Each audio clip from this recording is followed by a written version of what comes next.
afternoon. My name is Mike McCoy, and I am the Director of Mountain States Legal Foundation Center to Keep and Bear Arms. A little while ago, the Supreme Court heard oral arguments in the case of Garland v. Vanderstock, a pivotal case challenging the Department of Justice and ATF's efforts to bring privately made firearms under regulatory control of the executive branch. Mountain States Legal Foundation first brought this case in 2022 after the ATF issued a new regulation that reinterpreted and expanded its own authority, and for the first time in the history of this country, unlawfully imposed commercial firearms regulations on American individuals who just wanted to make their own firearms.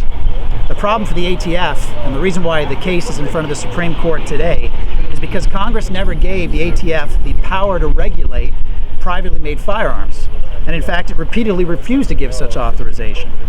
And a basic understanding of American history and tradition indicates why. For centuries, Americans have exercised their right to make their own firearms. Homemade firearms ushered us through the difficult colonial era and helped us secure victory over tyranny during our American Revolution. To this day, privately made firearms continue to be a critical component of Americans' constitutionally protected right to keep and bear arms. So why then did the ATF decide to take this overreaching approach? Well, because the Biden-Harris administration has made it plainly clear that they desperately want to control all means and methods of firearms production and possession in this country. But they cannot control that which Congress has not given them authority to regulate. Congress, the branch of our government that is composed of elected representatives and not unelected bureaucrats.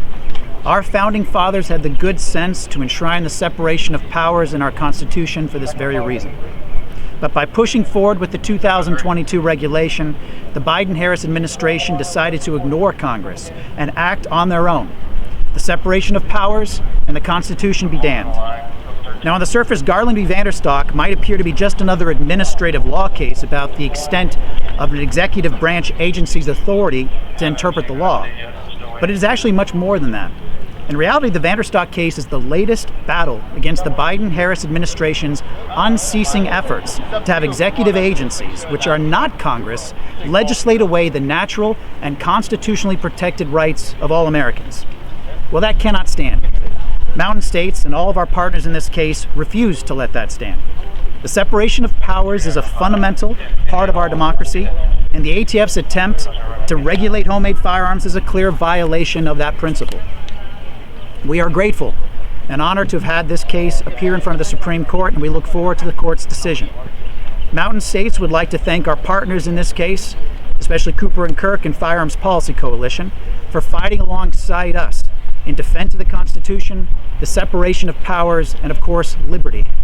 We also want to particularly highlight and thank our individual plaintiffs, Jennifer Vanderstock and Michael Andren, two individuals who had the courage to stand up and push back, not just for the sake of their own rights, but for the rights of all their fellow Americans as well. Thank you. And why do you believe in this act so much, the ghost gun ban? Why do you believe in being here at this argument? I believe because I believe in the separation of powers. I believe in the sort of foundation of government and formation of government that our Constitution enshrines. Thank you.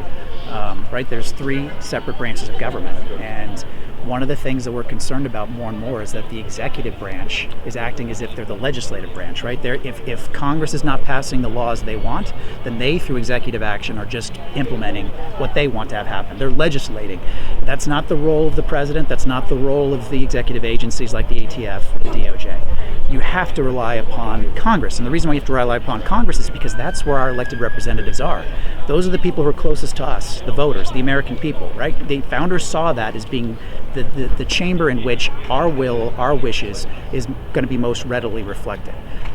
They pass the laws, and then down Pennsylvania Avenue in the White House, they execute them. But they cannot make their own laws. That's left up here. And so that's why we feel passionate about this case. And ultimately, that's what this case is about. It's a separation of powers case more than it is anything else. And can you elaborate more on, I heard you were talking about how ghost guns was more of a fearful term. Yeah. Can you elaborate more on that? Yeah, I mean, it's a pejorative term. I don't know where it came from, to be quite honest with you, but it's meant to capture firearms that are not serialized and therefore difficult to track, right? If a firearm that doesn't have a serial number on it and it's involved in a crime, yeah, it's difficult to track that crime. I've been a prosecutor for 25 years. I was a federal prosecutor. A lot of the cases I dealt with involved firearms. I will say this, though, what I mentioned earlier, is that every drug conspiracy case I ever had involved guns, and all of those guns were acquired illegally, right? Not legally. They're being acquired on the street. They're typically stolen. They pass through 10 hands before we find them at a crime scene. And so these types of laws and regulations, although they're intended to deal with that problem, that's not the burden is going to fall on the law-abiding citizens. It's not going to fall upon the criminals. The criminals will ignore the laws. No matter how many laws you pass, they will continue to buy their guns and their drugs illegally. It's just going to happen that way. Law-abiding citizens, like our clients, in this case, Jennifer Vanderstock in particular, they just want to continue to do this hobby. They want to continue to have this ability to protect and defend themselves through the manufacturing of their own firearms, which, again, there's a long history in this country, all the way back to 1621, of Americans doing that to defend themselves. Yeah. So essentially, you just want to protect the right to be able to make your own firearms, even if it means that they just don't have any serial numbers. Correct, for now, because that's in our opinion, that is what Congress is basically indicating. Now, if Congress changes its mind and wants to bring ghost guns or unserialized firearms under the regulatory umbrella that it has brought commercially made firearms under, or requires for them, fine. But they've got to do that. It can't be the ATF or the executive agencies that do that themselves. And any last words? No, I think that's it. Thank you. Right? We have been able to do this ourselves. And one of the things that concerns me as someone who is a big advocate of the Second Amendment is they want to regulate all aspects of the commercial firearms market. Fine. That has been upheld by the court previously. Now they want to get into this area where it's privately made firearms. Individuals who just simply want to continue the tradition and history of producing their own firearms. And why that concerns me is because that's sort of the last untested threshold for regulation. They bring up there and they try to scare people by using the term ghost guns and talking about the fact that there's an explosion of ghost guns on the street. That is, well, I refute those statistics. I mean, a good example of it, if you go from 1 ghost gun seized to 10, that's large. But we're looking at a place like Philadelphia, from a stat in 2019, of the 4,226 guns approximately that were seized in criminal activity, 13 of them were ghost guns. It's not the criminals, right, we have to be worried about with ghost guns. They're going to get guns, and even if they have a serial number, they're going to do everything they can to scratch that number off, right? So that effectively turns into a ghost gun. But this law, prevents law-abiding citizens from carrying on this tradition, number one, and number two, prevents law-abiding citizens from having the means and ability to produce their own firearms to defend themselves, against threats that they face, and against tyranny too. That's the whole point of the Second Amendment. So I think that's our main concern here. Yeah. And again, it's that the focus is not on the assembly of anything; it's on the conversion of it. And I hope that's what the court focuses on. Yeah, and I realize that this case didn't talk too much about the Second Amendment compared to other gun rights cases, but is there, do you think that there is a restriction Congress could pass on ghost guns that would pass constitutional muster on the Second Amendment? That's a good question. So, I mean, that's really the thrust. This is not technically a Second Amendment case. This is an APA case, right? It's whether or not there was administrative overreach by the executive branch. So that's what the focus is on. Did Congress give you, ATF, the authority to regulate these types of firearms? We believe the answer is no. That it's just not in the original 1968 statute.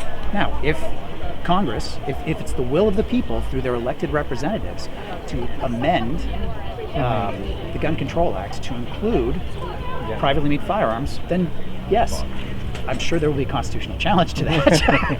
but then again, I think that would be a difficult challenge because in the past, the courts have upheld serialization requirements, background check requirements. So as of right now, those still exist and they're on the books. But what doesn't exist on the books is Congress authorizing the ATF to do the thing it did through the 2022 rule. Congress has not done that yet. Congress has to do that first, and then we cross the bridge of whether it's constitutional or not on that front, on the Second Amendment front. Okay,